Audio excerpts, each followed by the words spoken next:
Welcome in to another episode of the PFF College Football Show. Max Chadwick alongside Dalton Wasserman here, a week away now from the 2025 NFL Draft. So Dalton and I thought it'd be best to give you guys our top 100 prospects in this year's class. I have my own top 100. Dalton has his own top 100. They're both available right now in article form over at pff.com, so go check it out. Dalton, I'm really excited to see how I view the class compared to how you view the class this year. For sure. I mean, we're going to have, as usual, a lot of differences of opinion here. And I think, to me, the most fun part about breaking this down was just the different tiers that you get into, from the guys who you think are elite players at the top, and then I think a lot of solid starters, which is a theme in this class. I think from anywhere from 5 to 10 to about possibly even 50 or 60, you're talking about solid starting caliber players, even though people think this is kind of a draft that's maybe a little deficient on superstar talent. I think there's a lot of solid talent that can help a lot of teams. And then you dig into those really nice role players, and about 60 to 100 for me, that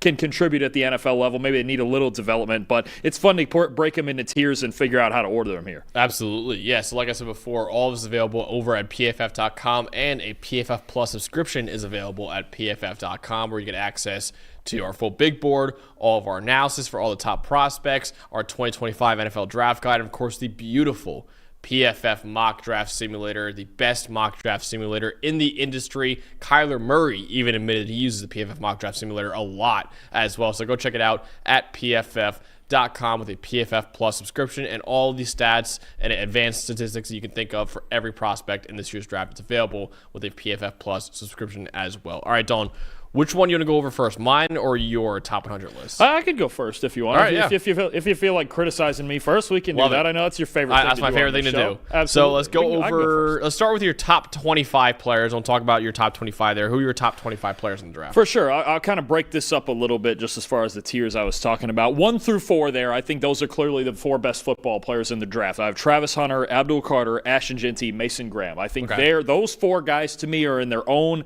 elite tier. I think they're guys that are going to go possibly all 4 of them in the top 7 or 8. Maybe Jeanty gets to about 10 to the Bears, but those to me are the 4 best football players in the draft. Then you're talking Tetairoa McMillan, the receiver at 5, Will Campbell, the offensive tackle, at 6, Tyler Warren 7. The next 2 corners, Will Johnson, Jahdae Barron 8, 9, both fantastic football players. Johnson especially when he's healthy. 2 tackles at 10, 11, Kelvin Banks Jr. and Armand Membu. I know there's different opinions on these 3 offensive linemen, but they're all really good. I have Mike Green, my edge 2, at 12, Jahad Campbell, the best linebacker in the class, at 13, Malachi Starks, who I believe is the best safety in the class, at 14. James Pierce Jr., 15. Colston Loveland, another tight end, at 16. Luther Burden at 17. And then at 18 and 19, I get my 2 quarterbacks, right? Shedeur Sanders and Cam Ward back-to-back. And you know I have Shedeur QB1. I'm pretty sure you still do as well. But I do think it's extremely close. People who have Cam Ward QB1, I have no argument against it. I think it's very close, but I don't know that they're among the elite football players like some of these other guys. So 18 and 19 for the 2 quarterbacks. And rounding out the top 25, I have Kenneth Grant, Walter Nolan, Emeka Ibuka, Donovan Ezeraku, Derek Harmon, and Amarion Hampton, a second running back in the top 25. Okay, that makes sense. Yeah, I like that you have Shedeur Sanders and Cam Ward back-to-back. I actually have the same thing. I have Shedeur Sanders, Cam Ward back-to-back. A little bit higher on my personal big board just because I put a little more positional value into this, but that makes a lot of sense right there. So I actually agree with you in the top 4. I think I have almost the same exact top 4 as you. You can see my top 4 right there. Travis Hunter, Ashton Jeanty, Abdul Carter, Mason Graham, Tetairoa McMillan, Shedeur Sanders at 6, Cam Ward at 7, Tyler Warren 8, Kelvin Banks Jr. 9, James Pierce Jr. 10, Luther Burden III at 11, Will Johnson 12, Jahdae Barron 13, Malachi Starks 14, Will Campbell 15, Armand Membu 16, Colston Loveland 17, Walter Nolan 18, Kenneth Grant 19, Jahad Campbell 20, Derek Harmon 21, Emeka Ibuka 22, Nick Scorton 23, Benjamin Morrison 24, and I have Amarion Hampton at number 25 right there. So I want to start off, Dawn, looking at your list first, and I wanted to go to the offensive linemen in this class, and I have Will Campbell at 6, and then Kelvin Banks Jr. at 10, and Armand Nabou at 11. How close are those three in your opinion? Oh, they're close. They're very close, and I think they're all slightly different, but all really talented. And this is something I talked about when we did our top 10 offensive lineman episode, and we talked about these top 3 offensive tackles. I think the fact that Will Campbell does give you options, right, when it comes to maybe he could play guard, maybe he could play center. Depends on the team that he goes to. If he does go to New England at 4, like is being speculated right now, yeah, he's going to play left tackle. He's just a clean prospect with really good technique, right? And I think the one that's worth talking about the most, the guy you have at the top, and I have second right next to Membou there, who I have one spot behind him, is Kelvin Banks, because it feels like lately we've heard more and more about Kelvin Banks possibly dropping lower in the first round. Arm length a concern. Is he a tackle? Is he a guard? I'm with you on this. We've been talking about this through the whole process.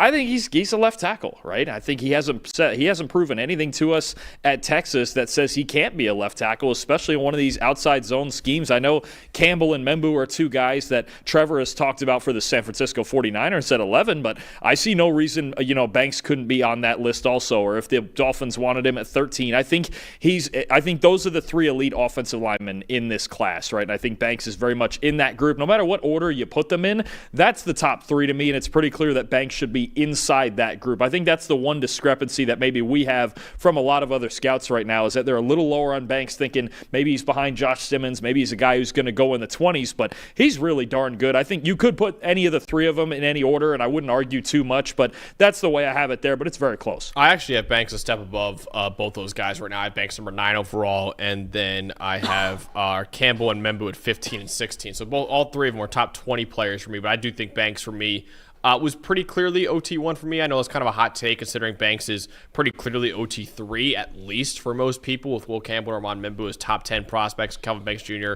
number 13 overall on the consensus board right now. I love Kelvin Banks Jr., man. I think he is the best offensive lineman in this draft, and I think what he showed this past season, being the power forward's most valuable tackle, he's been an elite player all 3 years of his collegiate career as well. Will Anderson Jr. even said that true freshman Kelvin Banks was the best offensive lineman he's ever faced in college, right? And that was Kelvin Banks' second game ever in college football, going up against Will Anderson Jr., and he more than held his own against Will Anderson Jr. too. So I think Kelvin Banks against the league competition really showed up.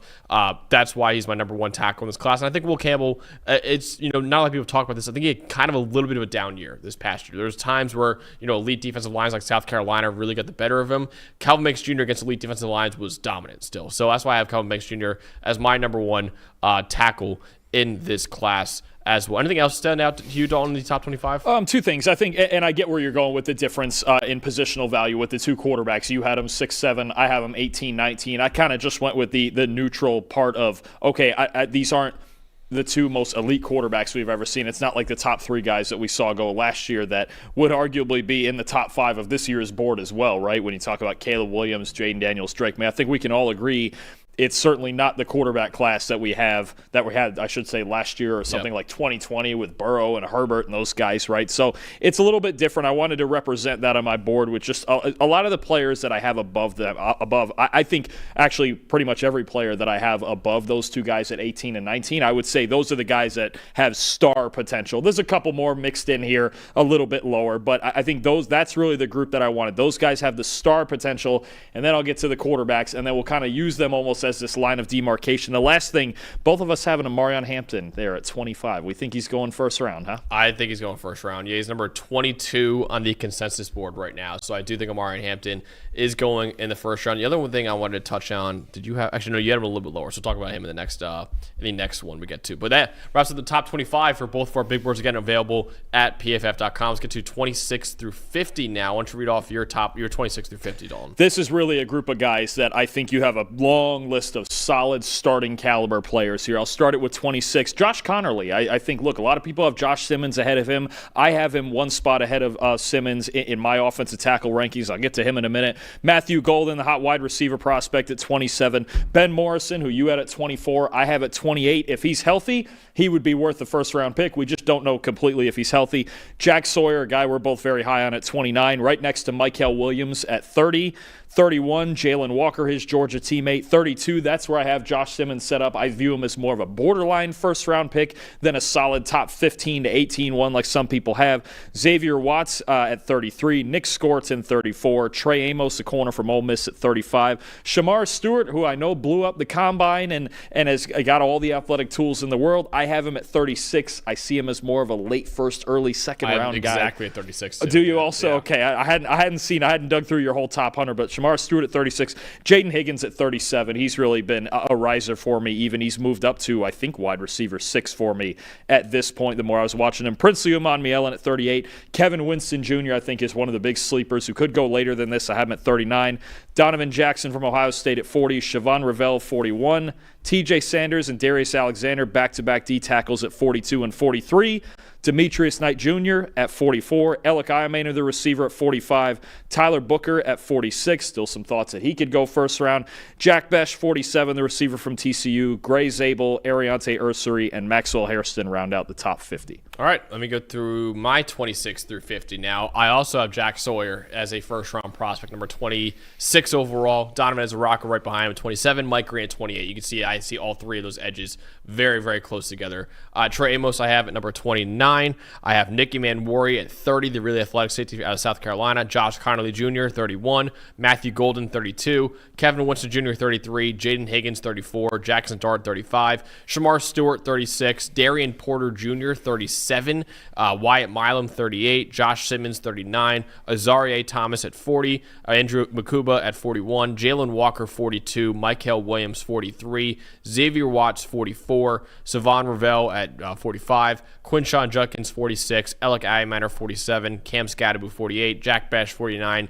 And Jalen Milroe rounds out the top 50 right there. So, Don, I have two quarterbacks in my 26 to 50 range and also two quarterbacks in my top 25. So I have four quarterbacks total in the top 50. You only have two quarterbacks in your top 100 in this class. So you really don't think after the first two quarterbacks of Shedeur Sanders and Cam Ward, there's even one worth taking in the first 2 days? I wouldn't. I think it's a steep drop-off. I've even had trouble, honestly, through this entire process naming, for me, who QB3 is. I get it with Milroe and the tools. Dart had the big-time production at Ole Miss, but I think it's to me, it's an extremely steep drop-off after the first two. The first two guys, Cam Ward and Shedeur Sanders, they're the only two guys that I would honestly feel comfortable starting week one out of this entire class. And I think Shedeur is kind of the high floor, accurate, classic pocket passer. Cam Ward, obviously, everything he did at Miami and Washington State, Incarnate Word, and he's the gunslinger. He's going to go first overall and start for the Titans week one. But I think it's a huge drop-off. And I know everyone around it, scouts, the media, everybody, it's always about the quarterback craze and all the teams that need them. But from where it seems like where you have Dart and Milroe here is more consistent with the line of thinking of where teams might be taking them at the bend at the end of the first round, maybe a team like the Browns or Giants trading back into the 20s from 33 or 34, maybe just taking a guy at 33, 34. So, look, I understand the urgency behind it and the process that goes into it and why it may or may not happen, but I think it's a big drop-off, and I think to force it, especially if you're the Giants and you have Russell Wilson, you have Jameis Winston, unless you feel really convicted about that guy, I don't necessarily think you have to do it. You could keep building your football team and wait till next year because it's just, to me, after Shedeur and Cam, a big drop-off. Yeah, I think there is a drop-off for sure. I do think they're worth taking. Both those guys are worth taking somewhere probably in the second round of the draft, just taking a swing on either one of them because I do think they have starter upside with them. But like Dalton said, I would not be comfortable starting them in week one either. So that's why I had them a little bit higher than you, just because I think there is something there with both of them and there is starter potential with both of them. But I do not want them as first-round picks because I don't think you want them starting week one. And for a first-round pick, you pretty much want those guys to be week one contributors. I don't think Dart or Milroe should be expected to be that. I want to talk about a couple of guys, Dalton, that you and I are both very high on compared to the consensus board. That is Ben Morrison and Jack Sawyer. Both of us have them in the top 30 of our big boards. Ben Morrison right now on the consensus board is 46 overall. Jack Sawyer is 62 overall on the consensus board. I get why both those guys are a little bit lower. Obviously, Ben Morrison, the medical history is massive for him after coming off hip surgery this past season. But like Dalton said before, he is a first-round caliber prospect if he's healthy. Now, we don't have the medical information, so maybe, he is not looking great right now with that hip injury. and maybe he will drop to day 2 of the NFL draft, or maybe even later if it really is that bad. So Dalton and I aren't privy to that information, but if he is healthy, assuming he is, I would absolutely take this guy as a first-round corner in this year's class. And I still like Jack Sawyer a lot too, man. I know the length is not good at all for Jack Sawyer, and I know he kind of wins too much off of power right now, but he was a dominant player at Ohio State his entire career as a run defender. He won as a pass rusher as well. I think people are overthinking Jack Sawyer a little bit. He's going to be a really productive edge defender, I think, in the NFL. He won't be a superstar by any means, but I think people are dropping him a little bit too far on their big boards right now. I still think he's a very, very productive player for multiple years at Ohio State. He was a leader of that team that won a national title as well. I still like Jack Sawyer a lot, even though the measurables aren't the best for him. So I'll start with Morrison here because, look, I think he's the 4th best corner in this class if he's healthy. And he's going to hold, apparently he's holding a private workout, a pro day style workout this coming Monday, right before the draft. 3 days before the draft, he's going to have this workout. And if he looks good there, maybe this looks a little more reasonable that he could sneak into the back end of the first round. I even think about a team like the Washington Commanders who need some cornerback help. That could be a spot for him. The Ravens at 27. But I think Morrison, his talent level is a top 30 talent. I don't have any question about that. It's just the hip injury and the medicals and how he looks in this pro day that could play a big part in that. Sawyer's, I think, more an argument in draft philosophy, where if you gravitate towards guys with freaky tools and crazy ceilings, the things like we talk about with Shamar Stewart and Mykel Williams, and they just look the part, yeah, that's not going to be Jack Sawyer. To me, there's a lot of times in these moments where I gravitate towards guys who I call them high floor players. I like to call them high probability players. I know what I'm getting out of them. Look, Jack Sawyer, 100 miles an hour on every snap. Even with the short arms, a fantastic run defender. I think his run defense tape is an absolute clinic, and he knows how to win. Look, he's had shorter arms his whole life. He knows how to win with them, right? And yeah, the pass rush arsenal could be a little bit better. I totally understand. If he's a second-round pick, I think it makes a lot of sense, but I think that is the sweet spot for him is you get a high-floor, productive, two-way player in the second round. I have him a little bit higher. I would still even consider him maybe on the cusp of that first-round territory. I still think about the Lions at 28, which we talked about for a long time. But either way, I think this is a really good football player who, I think there is a value in knowing what you're getting out of a guy sometimes as opposed to the high variance, that you might get out of somebody like Shamar Stewart, right? If you want to take the tools and go, hey, I can develop this guy, I get it. If you want somebody who's a plug-and-play starter right now on every down, I think you have it in Jack Sawyer. I gravitate, like you, more towards the guys that I know were really good college football players. I think can be still very good NFL players, more so than the guys who didn't produce as much in college but have the athletic tools. Because more times than not, Dalton, a lot of those guys don't translate to the NFL, right? Every person thinks, oh, this guy with coaching can become a great football player. I mean, coaching nowadays in college football and the strength and conditioning programs are so good nowadays. Like, sometimes if a guy's not good in college, he's not going to be good in the NFL either. So there are obviously times where that isn't the case, but that's why I have Jalen Walker and Mykel Williams a little bit lower on the big board, even though I still like both those guys. Shamar Stewart's a little bit lower for me as well than the consensus board. I still think they're worth a shot in this draft in the second round. I just am a little queasy taking those guys at the top 15, top 20 overall pick when you're expecting those guys to be cornerstones of your franchise.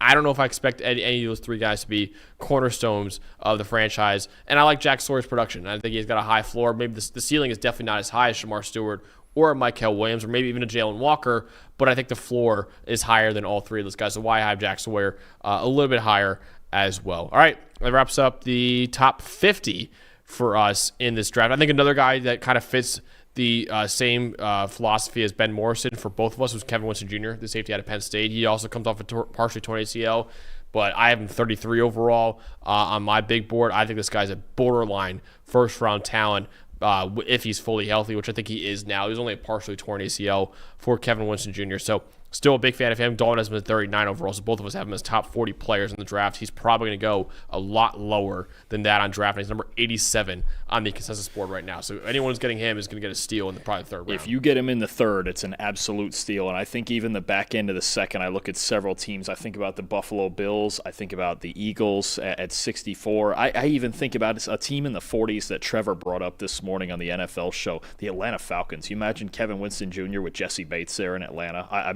I think that'd be an absolute steal for Raheem Morris. This is somebody who just got forgotten about because he barely played this year. He's a fantastic football player. I believe you had him as the second. Did you put him as safety 2 or 3? No, I put him 3. We both right had him behind Nick Emmanuel. We both had him 3rd then. Yeah, Okay, I mean this is what we think. There's a top 3 safety in this class that's getting forgotten about and could go in the 3rd round. I think he's going to be one of the day 2 steals of this draft. Like I said, if he goes in the 1st round, I'm not going to kill it. I have him 33 overall. He's probably going to go in the 3rd round though, and middle of the 3rd round probably at that rate.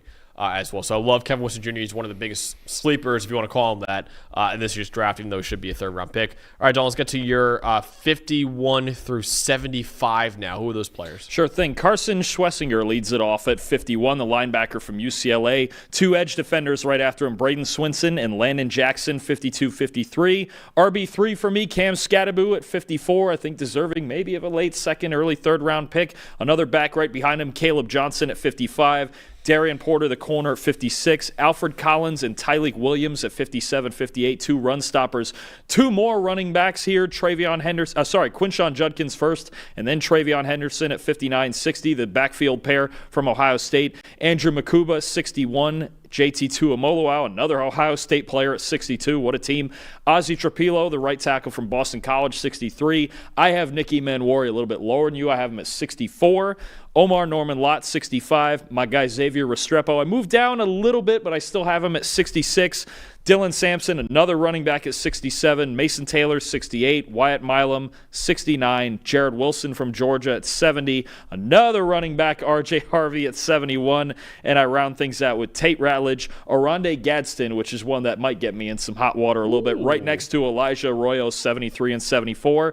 And then Kyle Kennard from South Carolina, 75. Got my Cuse boy there in the top 75. I love that. I did not have Oronde Gadsden in my top 75. I actually didn't have any Syracuse player in my top 75, so you can't accuse me of being a homer anymore because I didn't have any Syracuse player in my top 75. Yeah, there's enough Penn State guys I can still do. Yeah, there are enough Penn State guys. All right, I'll get to my 51 through 75. I have Maxwell Hairston at number 51 overall. Travion Henderson, 52. Aeneas Peebles, big fan of him, 53 overall. Chris Paul Jr., 54. Ariante Ursery, 55. Carson Schlesinger, 56. Princely Monmielen, 57. Josiah Stewart, 58. Gray Zabel, 59. Donovan Jackson, 60. Jared Wilson, 61. Terrence Ferguson, 62. TJ Sanders, 63. Ashton Gelati, 64. Landon Jackson, 65. JT Tuimoloau, 66. Demetrius Knight Jr., 67. Jack Kaiser, 68. Still love Tez Johnson, having number 69 overall.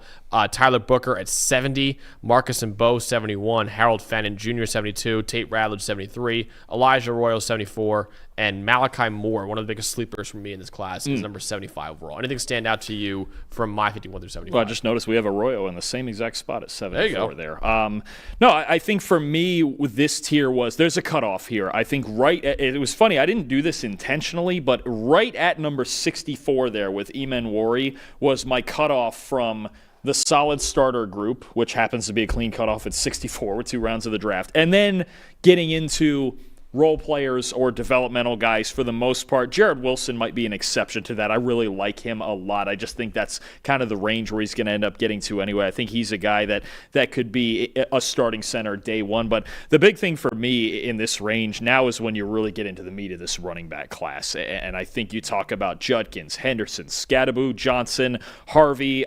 Did I get Devin Neal in that group? No, he's coming in the next group. I mean, this is where you talk about the teams making that Ashton Ginty or Amarion Hampton decision in the first round.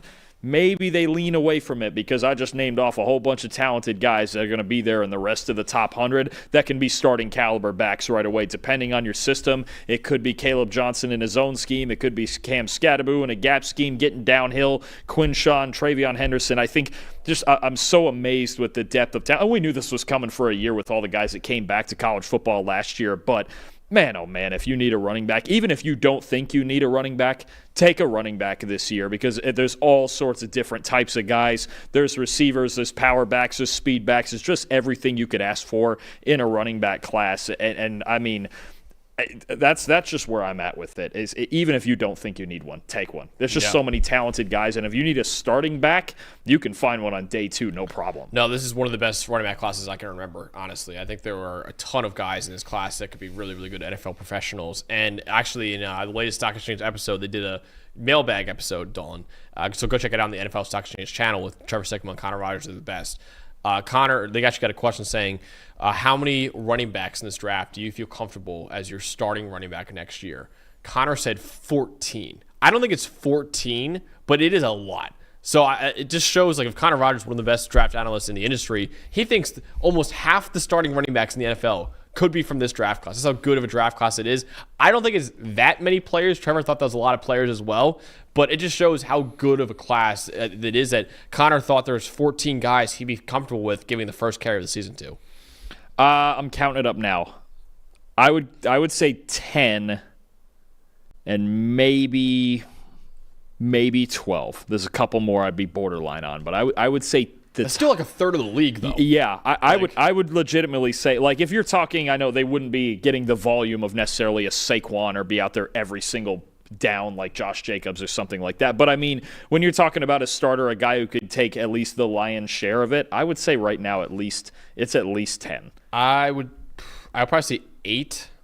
I think my top 10 guys I could let it ride. My number 10 is Hunter, Jarquez Hunter. I like him a lot. Don't know if he's a starting running back. He's my 11. I think he could get there with a year or two of polish. He's the cutoff for me. Him, DJ Giddens is another one that was he one of yours? I think it was. No. He wasn't in your top 10. He's another one I could borderline. There's some other guys that I think would be. I mean, there's a bunch of other guys. Devin Neal is borderline. I would have him in at least as an early down guy. Yeah, I would have him in so my top 8, which I think you could be having, is Genty, Hampton, Scadaboo, Judkins, Henderson, Caleb Johnson, Davey Martinez, and Dylan Sampson. Those are the 8, I think. You didn't have Harvey in there? No. I have RJ Harvey in there. I could write. I've got him number 8. I think Harvey and Neal, the two guys we might disagree on there. If you have 8 and I have 10, those I would include them in there. I'm all about it with those two. That just shows how good this running back class is, honestly. I want to go to my rankings for a second because I have 2 interior offensive linemen that are probably a lot lower than people would expect where they're actually going to go in the draft. Because both these guys are probably going to be first-round picks at this point. Gray Zabel and Tyler Booker in this class. I still like both these players, but it's pretty funny. I think both their strengths and weaknesses are complete opposites of each other. So I have Tyler Booker at number 70 overall. I had Gray Zabel number 59 overall. They're both going to go probably in the first round right now. Gray Zabel's number 28 on the consensus board, and Tyler Booker's number 30 on the consensus board. So both those guys are probably going to be first-round picks. I have them more as late second-round picks, early third-round picks. For Zabel, extremely athletic player who is going to be great in a zone blocking scheme, I think. But I have concerns about the length. He actually has well below average length for even an interior offensive lineman, and he's not really a strong player overall either. So you're projecting him going from the FCS level all the way up to the NFL level. How will he handle the play strength? How will he handle not having great length? He is extremely athletic, so I still think he's worth a second-round pick for his zone blocking scheme. But I'm a little lower on him because of the length and play strength concerns. Booker's the opposite, where Booker's not a great athlete at all. But he's a very strong player and a very good pass protector and doesn't have the same, obviously, level of competition concerns that Gray Zabel has coming out of North Dakota State. Now, I know Zabel was really good at the Senior Bowl, but I'm not as comfortable taking that guy in the first round. I'm not really comfortable taking Tyler Booker in the first round either because I think he's very scheme dependent. I think you can only play in a gap-heavy scheme. You can get downhill. You don't want him in a zone scheme. You don't want him moving laterally that much either because I think he has very, very heavy feet. So both those guys don't, and I think for kind of opposite reasons, I have a little bit lower on my board than where most people have them right now. So here's a fun one. These are two guys where the team and the scheme fit is going to be a massive part. I was just going through Trevor's top 100 team boards that we have here now, and we're looking to get this a little more detailed, a little more public next year. But let's just take two teams that a couple of them you just mentioned. The Arizona Cardinals, okay, who run a lot of downhill, a lot of gap schemes, a lot of tight ends on the field, right, a lot of duo, right, and the Minnesota Vikings. Tyler Booker, okay. Trevor has Tyler Booker on the Cardinals board at number 23 overall. As in, they could be a realistic first round. That could be a realistic first round selection, either at 16 or to trade down. On the Minnesota Vikings board, where Kevin O'Connell's running a boatload of stretch and they're getting lateral and doing all those things you said he wouldn't be as good at, he's number 94. Yeah. As in, they would only take him, say, with that pick number 97 that they have, for the value and the talent of Tyler Booker himself, even though it might not be the best fit. So I think that's where you have the difference with these two players. When I think about Booker, I think about the Baltimore Ravens. I think about the Arizona Cardinals, teams like that get downhill. Even the Houston Texans, I think I would like it better in the second round than the first, but I could see the case with Nick Caley going there and maybe bringing Sean McVay, who's changed a little more to a downhill scheme in his offense. Maybe Caley brings that duo there. Whereas Gray Zabel, Minnesota Vikings, Seattle Seahawks, couple other ones, even the Chicago Bears if they wanted more depth, the Detroit Lions, right? It's a different scenario, and this is where you have to think about, especially in this 20 to 60 range with all these players who might be better in one spot than the other. They're going to fit in certain places better, right? And they're going to be ranked higher on certain teams' boards better. Yeah, Clint Kubiak is probably not going to want Tyler Booker in Seattle. No. It's not his style. He's going to want Gray Zabel. So do I think overall, I think you had them very similarly placed on your boards. I have Zabel. Actually, no, I think I do have Booker ahead of Zabel, but they're not that far off because I know they're just two different skill sets. I have them 2 spots apart on the big board, basically saying it just kind of depends where they're going. And in a big board where we're doing it without scheme in mind at all, that's why I think I have those guys a little bit lower. It's like, okay, these guys can only fit in very specific schemes. That's why they're a little bit lower than, say, some other guys in this draft, like a Kelvin Banks Jr., for example. I think he can work anywhere. Like, that's the guy that I think is a really high. I like him in an outside zone heavy scheme, but Kelvin Banks Jr. is a good tackle anywhere. Zabel and Booker, I think, are 2 guys who are very, very dependent on where they go in the draft. And like Dalton said, for some teams, it means a first-round pick. For other teams, it means you're off the board altogether. So those are 2 guys I think that are so scheme dependent, which is why I think they're a little bit lower on my board, because they don't fit all 32 teams in the NFL. All right, let's get to our final 25 players in this ranking. Dalton, you're number 76 through 100 players in this. What do you have there? All right, round it out. Let's go. 76, the other wide receiver from Iowa State, Jalen Knoll, in there in the slot. Josiah Stewart, who I absolutely love at 77, I think is a steal of a third-round edge rusher. Jared Ivey from Ole Miss right behind him at 78. Azarie Thomas, who you had much higher on your board. I believe it's CB 8 or 9. I forgot the number, but he's at 79 here. Elijah Roberts, another edge player from SMU at 80. Kyle Williams, the receiver from Washington State at 81. Devin Neal, Damian Martinez, 2 of the backs we just mentioned earlier, 82 and 83. Aeneas Peebles, a guy you mentioned you really like. I like him as a top 100 guy as well. I have him a little lower at 84. Vernon Broughton at 85. CJ West at 86. Olu Oladejo at 87, Ashton Gelati at 88, just this massive run of defensive linemen, and we'll get into that in a minute. Chris Paul, my 4th linebacker, at 89. Anthony Belton, Jonas Savayanea, a couple of tackles at 90 and 91. Tight end from Oregon, Terrence Ferguson at 92. A guy that I fell absolutely in love with his tape at 93, R.J. Mickens, the safety from Clemson. I really think you could think about him right at that turn at 100 or so, late 3rd, early 4th round. Shamar Turner from Texas A&M at 94. Jacob Parrish, 95. Jordan Birch and Jamari Caldwell, back-to-back Oregon defensive linemen at 96 97. Lathan Ransom, the safety from Ohio State, 98. Jack Kaiser at 99 from Notre Dame. And to round out the top 100, Harold Fannin Jr. from Bowling Green. Love Fannin coming in there at number 100 exactly on this list. All right, my number 76, another tight end. Mason Taylor, the tight end out of LSU, number 76. Caleb Johnson, number 77. Jalen Knoll, 78. Damian Martinez, 79. Trey Harris, 80. Deion Walker, 81. Alfred Collins, 82. Xavier Shepo, 83. Dylan Sampson, 84. Hollin Pierce, 85. Jacob Parrish, 86. Kobe King, 87. Dorian Strong, 88. Ozzie Trapilo, 89. Devin Neal at 90. I love Pat Bryant, the wide receiver out of Illinois, at 91. Darius Alexander, 92. Andrew Armstrong, my guy, at number 93 overall. R.J. Mickens at 94. Hunter Waller, 95. Omar Norman Lott, 96. Vernon Broughton, 97. Tyleik Williams, 98. Luke Kandra, 99. And Jonas Savayanea at 100. Don, I saw a tweet of yours that you put out for your big board. Didn't you say like 31 of your top 100 players are D linemen? I had 31 of the top 94, and then I had a couple more. 33 of my top 100 players are defensive linemen. So a third of your day 1 or day 2 picks are either D tackles or edge rushers. It's a crazy amount of talent. It's the best position unit in this draft, whether you're talking interior or edge players. And I just kept going through, and I had to go through and watch some of these guys a second time through and be like, listen, do I have to add it? Like a guy like Ashton Gelati, I was like, damn it, that's like a top 90 player. That's another one. Jamari Caldwell, a little more borderline on. And I was like, man, he's good too. Jordan Birch was another one. Man, he's good. I mean, it just speaks to the depth of this defensive line class. We talk obviously a lot in the first round mock drafts about the top guys, Mason Graham and Abdul Carter and Kenneth Grant and all these guys in the first round. And we could get 7 or 8 defensive linemen in the first round easily.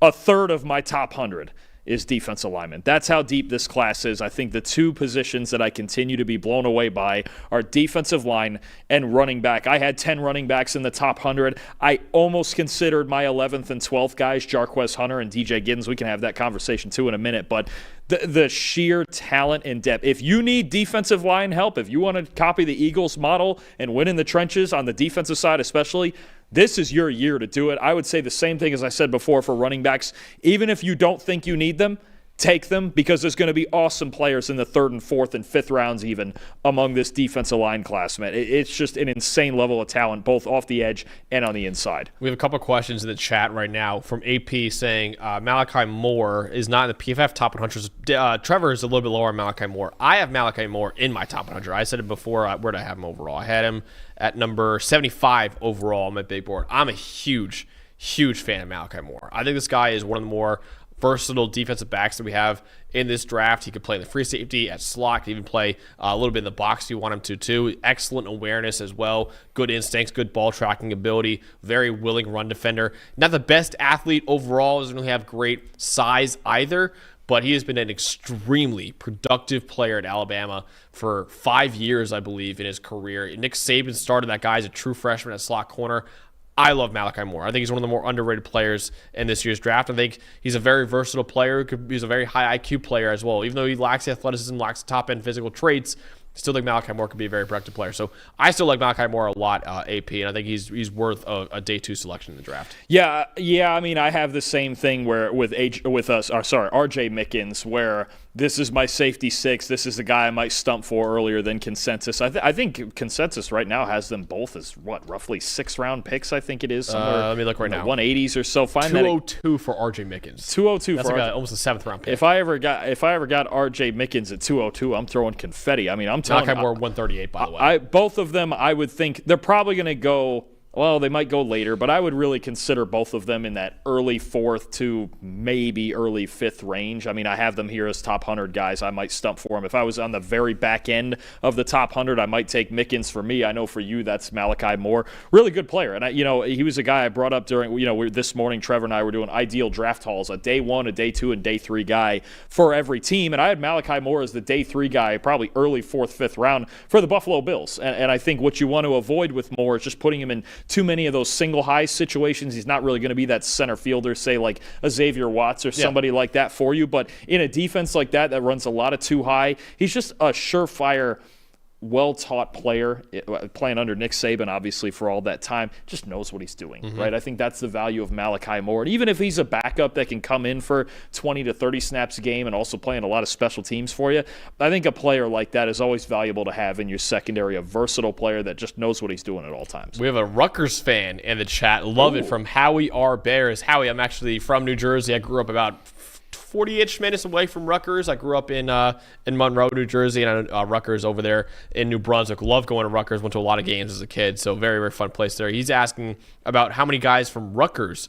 do we have. So I actually have a Rutgers player in my top 100 representing Jersey right there in Hollin Pierce, the offensive tackle out of Rutgers. Mentioned him before, how Gray Zabel and Tyler Booker are very scheme dependent. Hollin Pierce is as well, but he could be a very, very good player in a gap-heavy scheme. He's extremely large individual who has a massive wingspan as well. I liked Hollin Pierce the more I watched him. 6'8", 344 pounds, 36-inch arms as well. 4-year starter, started his career as a walk-on, 85 grade this past season. Again, not very flexible. Don't really want him in a gap blocking scheme, but you want this guy out there in a zone blocking scheme. You want this guy out there in a gap blocking scheme. He actually could turn into a starting caliber tackle for you out there. So I like Hollin Pierce a lot. I know there's some other Rutgers guys that might get drafted he's asking us about too, but any thoughts about any Rutgers players in this year's draft? Pierce is someone, if you get the right scheme fit, I think about it. I watch him, like and Trent Brown, I think about Trent Brown, exactly. And I think about, New England maybe looking for, let's say, even a developmental right tackle to sit behind Morgan Moses for a year or two. And Josh McDaniels obviously coaching Trent Brown in New England for all that time. Maybe that's a spot for him. He stays in the Northeast, stays with the Patriots. I think his size alone and that first guy off the bus factor factor at 6'8" and 340, and it used to be close to 400 when he first got to Rutgers. That's somebody who is going to get drafted for sure. I don't know. Obviously, I don't think as highly as you have him there. Again, there's a lack of bend and a little bit scheme dependent. But no, Pierce is a good player. I think he's going to be a day 3 player that somebody takes a flyer on for sure. And then the other one that you think about with Rutgers in this class, again, the running back class and being so deep, a guy that I have, where did I have him? 15, 14, 15, 16, somewhere in there in the teens that'll be a day 3 pick. The running back, Kyle Monungai. I mean, just a bowling ball, tough as nails, man. I mean, it reminds you, I don't know where Rutgers gets all these pissed off runners like Isaiah Pacheco and Kyle Monungai, but that's what you get. Doesn't have the long speed, but certainly high effort player, powerful player who fights through contact. Even though he's smaller, he's compact. And tell you what, there's a lot of scouts that love his pass protection tape too. He's willing to hit people right in the chin. Yeah, absolutely. Yeah, a common guy, a little below average athlete. That's why I'm a little bit lower on him. But you mentioned before, I mean, he is a really good pass blocker, really physical running back overall as well. He'll probably go on day 3 of the NFL draft, probably in that 5th, 6th round range, if I had to imagine. Robert Longerbeam, another guy, a corner out of Rutgers, probably be drafted as well. And he's asking about Keontae Hamilton. I don't think Keontae Hamilton will get drafted overall. Doesn't really have great length, but he had a really good year for Rutgers this past year, D-tackle for Rutgers. He had an 81 PFF grade for being kind of a relatively average player his whole career. Really stepped up this past year with an 81 grade. Good as a run defender, really good as a pass rusher as well. Pretty good athleticism, again, just below average length. I don't think he'll get drafted overall, but I think Keontae Hamilton will be probably one of the top UDFAs in this class. But yeah, I think those are some of the guys that Rutgers could have this year. Tyreen Powell, another linebacker out of Rutgers, probably again not going to get drafted, but a guy that could see going as a top undrafted free agent. But I think 3 guys for Rutgers that should get drafted this year are Hollin Pierce, Kyle Monungai, and Robert Longerbeam. Those are the 3 I would expect to get drafted. And Rutgers they get a certain type of player, right? Just Greg Schiano likes those hard-nosed, physical football players that give you everything they have every snap, right? And teams are always valuing that, especially when you're looking in the second half of the draft and looking for those intangibles of who's going to give you 100 miles an hour all the time. Those Rutgers football players never let you down with that. Absolutely, yeah. Appreciate all the questions in the chat. If anyone else has any questions before we wrap up here, I'd really appreciate that. Yes, Daniel Falele, he's compared to Hollin Pierce a little bit. Another guy, massive player, who ended up being a starting caliber player for Baltimore as a guard. So I think Pierce might be too big to play guard. I don't know. I just think he's even taller than Falele, I believe. Yeah, he's Falele's what, 6'5", 6'6", and he's just real heavy. Pierce is like a power forward. He's a legitimate 6'8" with you said 36-inch arms. He's got as much length as any player. 340 pounds. Yeah, he's massive. Yeah, it's crazy. But his development over the last few years has been really impressive, especially moving from one side to the other. But I think he's someone who's going to stick at tackle. You're right. Brandon's saying I want to draft Hollin Pierce behind Trent Brown to learn for a year, then be a cheap rookie contract offensive tackle for 3 years after. So that's a great guy to learn from. That's kind of the comp we had for him is Trent Brown. So good guy to learn there. So yeah, I think there's some good Rutgers players in this class, and Greg Schiano, the Schiano man, is doing a great job over in New Brunswick, kind of rebuilding. I never heard that one before. That's the Schiano man. Oh, of course. All right, love it. All right, we got the Billy Joel reference. I'm living now. Okay, I hadn't heard that one before. Keep going. One more on Hollin Pierce. How do you compare him to Jalen Travis in this draft, the Iowa State offensive tackle? Different types of players. Travis, as more of a pure pass protector, plays with a little bit more finesse, especially coming from Iowa State, where they were throwing the ball a lot more. It's much more of a college RPO type system. I do like Travis's footwork in pass protection. I think he could get a little bit stronger, where I think is Pierce you're drafting is that big mauler, especially probably at right tackle. A little bit different types of players, but Travis is another guy to keep your eye on day 3. He is massive as well. 6'8", 339 pounds, so very similar size to Hollin Pierce. Really long arms too. Not quite as long as Hollin Pierce, but still almost 35-inch arms too. But yeah, Jalen Travis is a guy that you're right. He's just has some athletic limitations, and as a guy who don't really probably want in his zone blocking scheme. But Jalen Travis is another guy, kind of the Hollin Pierce type of archetype that you could see teams be interested in a gap-heavy scheme. Anything else on in the 76 through 100 range you want to talk about here? I'm really curious for you, and I can throw in a few of mine also. Just who are a few of the guys that you kind of felt weird about leaving out? Too? Oh, good call. Who are some guys that barely missed it for you also? Let me see. I think Jalen Conyers is a guy who could surprise. I don't really feel bad about leaving him out of top 100, but he's a guy that could surprise a lot of people. The tight end from Texas Tech. I am a huge fan of him. I think he's a very underrated player. Weird kind of player, but in a good way, though. It's like a weird build, weird skill set, but it sometimes works for him as well. He's actually a really good run blocker at Texas Tech, despite, and then also he was really good after the catch, too. Kind of a weird build for a tight end, but I think it'll work in the NFL, too. I think one guy people might be surprised by, I don't have in top 100, is Cameron Williams. I think he's just really, really raw offensive tackle overall, so I'd take that guy in day 3 of the draft. I really thought he should have went back to school. Honestly, I thought Cameron Williams was the guy that could have went back for another year and maybe turned into a first-round caliber prospect. Now he's probably going to be taken in the 3rd round of the draft, if I had to imagine. So he's another guy that I could see people being high on.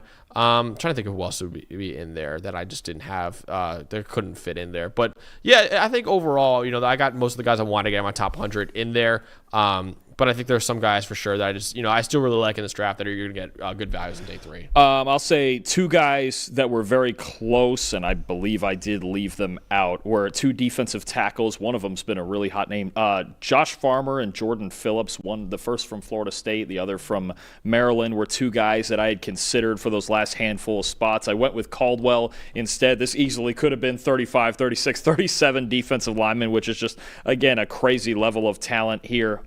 David Walker from Central Arkansas. He was one I thought it was really, That's me, Gordon's guy. Our boss, Gordon, loves David Walker. I would say the final decision at spot number 100 probably came down to me between Harold Fannin Jr., who I left in there, and David Walker from Central. This is a nice player. I'll tell you what, if you want an alternative stand-up edge rusher, if you didn't get Braden Swinson, or maybe a little bit later than that, if you didn't get Josiah Stewart, he's smaller. He's built a little bit like Josiah Stewart. He's got a little more length, but This was a dominant football player at Central Arkansas, and even the games that you saw when they got to move up, and play FBS competition. This game his freshman year against Ole Miss. There was a game against Oklahoma State in 2023. It was a game he dominated Arkansas State when they came up and played them last year. I think he had a 90 pass rush grade in that game. David Walker is someone right on that border of late 3rd and early 4th round that I think is someone. Again, it just speaks to the insane depth of this defensive line class and I know David Walker's an FCS player, but I'm going to tell you something. There's other years where he'd be a solid day 2 pick. This is a really, really good player, gives it everything he has. I think I kind of call him the FCS version of Josiah Stewart. Yeah. But he could have played up at the FBS level and been something close to that. He's a really good football player. We have Howie asking about Andrew Makuba. Yeah, we were a lot higher on Makuba than in this range. I had him at number 41 overall. Don, I have him at number 61 overall. So both of us are very high on Andrew Makuba. I think he's both a second-round pick in this draft. Who else we had? Tootin and ETN. He's asking about Bashul Tootin, the running back out of Virginia Tech. And Trevor Etienne, who I'm very high on, the running back out of Georgia. They did not make either of our top 100s, I don't believe. But I still think they're, again, in a deep running back class. They're still very much worth drafting. 2 guys that I have, Etienne, both of them I have in the top 20 here somewhere. I think if you put Etienne and Tootin in last year's running back class, they're probably top 10 guys. I mean, It just speaks to, again, the fact that those 2, Etienne and Tootin, are probably going to go in round 4 or 5. Just speaks to the crazy level of depth we have in this class. They're good players. Etienne's a cut and slash zone runner. You've been talking about good production at Florida, at Georgia. Doesn't have top end speed. Bashal Tootin's got all the top end speed in the world. He's just a little bit smaller. Jaden Blue's another guy I think about. Just one of these blazers that I think is going to go early on day 3. That's going to be a good rotational back. But no, they're excellent players. It's just there are so many running backs. It's going to be so much fun to watch just where they all end up. And I got to be honest with you, if I'm a team that really needs them, maybe if I'm the Las Vegas Raiders or a team like that, I might even take 2 of them. I might take an early one. Like if you told me my haul, let's say in round 2 and round 5, if I got Quinshaw Judkins and then I got Jaden Blue to complement him, let's go. I'm living. Or Brashard Smith is another guy I love. I think you could see a team double up because there's so much talent all the way through this draft at running back. I'm a big fan of Trevor Etienne. I am an RB11 in this draft. He's elite quickness, elite burst as well. He finishes runs with physicality despite being a little bit smaller as a running back, and showed at the Senior Bowl that he's a better receiver than he was allowed to be at Georgia or even Florida before that as well. Now, again, he's not the biggest running back overall. He's about 5'9", 200 pounds, so you don't really want him in a gap blocking scheme, but I think out in his zone blocking scheme with his quickness and his burst, he could be a really good complementary back in the NFL. So I like both those guys. Deion Walker team fits, Dalton. And Deion Walker probably going to be a late 3rd round pick, our guy out of Kentucky who we interviewed before the season started. I kind of like him any 3-4 defense that needs a 3-4 defensive end, I think could be very interesting. So I kind of look at a team like the Steelers late on day 2 of the draft. The Steelers might be looking to get younger at D tackle. I think Deion Walker could be a fun fit for that defense. Yeah, he's got a lot of technique issues he needs to fix, and I do wonder a team like the Steelers makes sense. Like, I think about a team that almost could have that on-field mentor for him, right? A Cam Hayward with Pittsburgh. I've mentioned Chris Jones with Kansas City before. I know they don't run a 3-4, but I still think if he were to fix his technique, I think he could actually play in any system. I think too about maybe in round 3, round 4, the Arizona Cardinals. They just brought Calais Campbell in there. It's all technical with Deion Walker. He's got as much talent as a lot of these guys in the draft. He just needs to get out of his stance a little bit lower, keep that pad level down a bit. Maybe the back injury obviously was affecting him, but he's one of the harder players in this draft to figure out because he's got the talent. He has all the talent, and he's built like an absolute freak with the length and the athleticism. It's just, I wonder if that's a place. Is there somewhere with one of those on-field mentors? I do think about the Arizona Cardinals because Calais Campbell's got that freak size too, and he's darn near 40 years old. He's still one of the best D tackles in the league. So I think it's going to take some time to develop. I would like to see him not go somewhere where, he would start week 1 also. Maybe get in the rotation, work on the technique in practice, get behind the scenes and work on some things, maybe even take a few pounds off. But Walker's got a lot of potential. You just have to develop it. We got producer Eli in the chat right now asking who are some players for the Bengals, maybe some players that people aren't talking about for them. So maybe not a first-round pick for the Bengals. Who are some guys maybe on day 2 of the draft I think the Bengals should be targeting?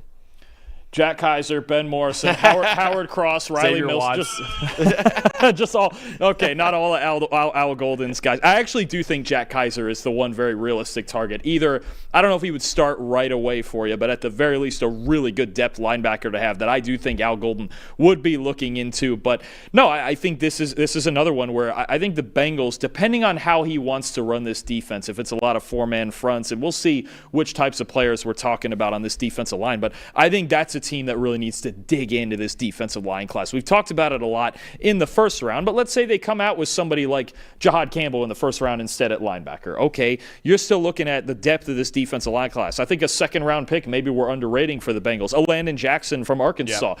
Run-stopping, classic, big 4-3 defensive end. If you weren't going to take it in Shamar Stewart in round 1, maybe Landon Jackson in round 2, right? And they have the number 49 overall pick. Jackson's number 50 on the consensus board. So right, I think that's I think JT Tuimoloau makes a lot of sense. I think even if you want an even bigger player, you could take an Elijah Roberts from SMU in the 3rd round, and he adds that size run-stopping complement like Jack Sawyer, to Trey Hendrickson. Yeah. Jack Sawyer in the 2nd round. Jordan Birch from Oregon, I think, makes a ton of sense. A versatile guy who could help them. So I think that's the biggest thing. I even look at, okay, you want situational guys or developmental guys. Let's look at a guy I really like on day 3 if you're running a 4-3 defense like that. How about Antoine Powell-Ryland from Virginia Tech? Yep. That might be a 4th, 5th round pick, a situational pass rusher. Find some run stoppers early. Then on later downs, you got Hendrickson, if he's still there, and Powell-Ryland as your situational pass rusher across from him. I think it makes a lot of sense, but I think that's going to be a big emphasis for the Bengals is on both sides of the ball, especially on defense. So that's another team. Work into this defense. Just add talent. Throw darts at the wall of this defensive line. If you're not going to have all that top-end talent along with Hendrickson, work to the depth of it because there's a boatload of talent here you could even get in round 4, 5, 6. Yeah, there's a lot of guys, especially in this deep defensive line class. Like Dalton said, he has, 33 in your top 100, right, you had, which is basically a third of the top 100. You can get guys in day 2 and day 3 for the Bengals who have the number 49 overall pick, number 81 overall pick. Even at 119, you can probably get a quality player there as well. So plenty of guys Bengals going to be taking. I mean, Xavier Watts, you got to look at that as well with him kind of probably being in that 49 overall range and with Al Golden there too. Probably going to want to play a lot of single high. Xavier Watts might be the best single high safety you can get in this draft as well. So definitely a lot of guys that Bengals should be targeting on defense on day 2 and even day 3 of the NFL draft, of course, in the first round as well. Appreciate the chat today, though. We had a lot of good questions in the chat for our Top 100 Big Board. We have one more episode before the 2025 NFL Draft. That'll be on Monday. Dalton and I will be going live with our final mock draft before the 2025 NFL Draft, our final predictions for how Thursday will shake out. And, of course, on Thursday, we usually go live with the college football show. We will not be going live because, of course, that night will be the NFL Draft, and Dalton and I both will be on the live PFF NFL Draft show. Myself, Dalton, Trevor Sikkema, and our boss, Chris Collinsworth will be here on the desk breaking down all the picks as they happen in the first round of the 2025 NFL Draft. And then after that, Dalton and me and Trevor on day 2 and day 3, every single pick in the NFL Draft. And on Sunday, we're doing a recap show for the 2025 NFL Draft as well. So a very, very busy week coming next week for the 2025 NFL Draft. Subscribe to this channel so you don't miss it. Subscribe to the PFF NFL channel so you don't miss any of that stuff either. But for producer Eli back there, for Dalton Washman, I'm Max Chadwick. We'll see you guys very soon next week for our final mock draft for the 2025 NFL Draft.